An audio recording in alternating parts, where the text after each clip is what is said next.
there's these guys, they recognize it's their opportunity to kind of etch their name in stone amongst the legends that came before them.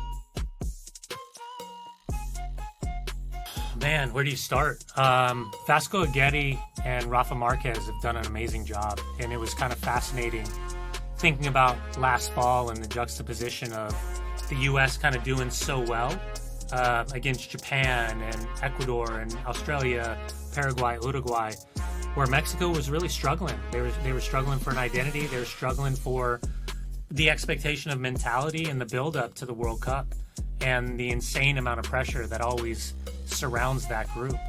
And then in March, it was kind of the opposite, right? The pendulum swung in the opposite direction where they got it right.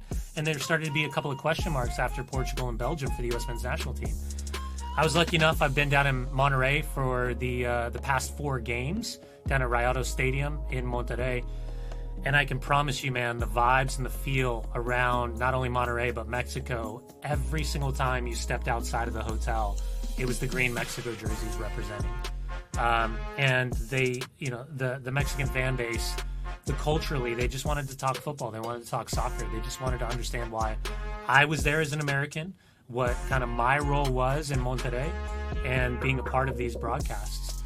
But to see, in a very similar manner from Canada and the United States, just this sense of urgency where they recognize that, if you go back to Mexico 86 or you go to the US in 94, there's these guys, they recognize it's their opportunity to kind of etch their name in stone amongst the legends that came before them, everything that they looked up to as kind of the younger generation, the kids that, for the first time they put, cleats on and knocked the ball around, and whether it was, manicured turf or it was, the bumpiest of pitches, it was just a world in which they've all recognized that from that opening whistle, this is the moments where legends are made. And I think that is probably the easiest way to describe what I've seen from Mexico so far.